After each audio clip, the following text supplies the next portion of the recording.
KHR motivation ఛానల్కు స్వాగతం.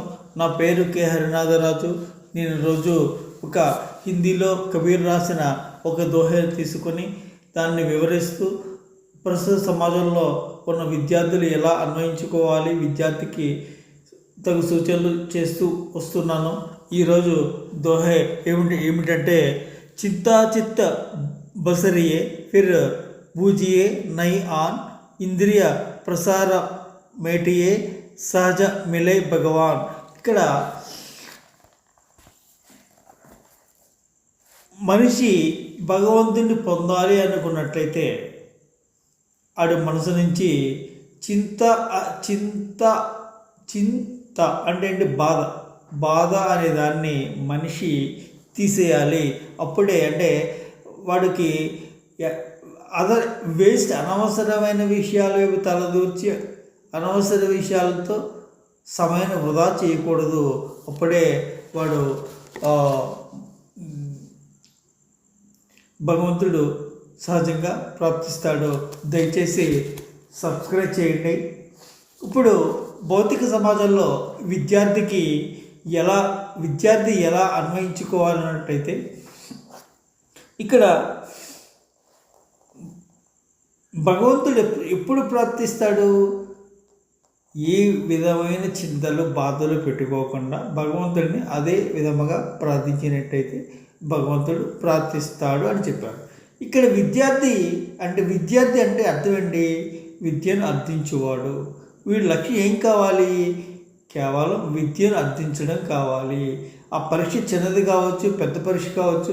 అంటే పరీక్ష కోసమే చదవడం అనేది విద్యార్థి లక్షణం కాదు. సబ్జెక్టును ఉన్న నిగూఢమైన అర్థము, సూక్ష్మ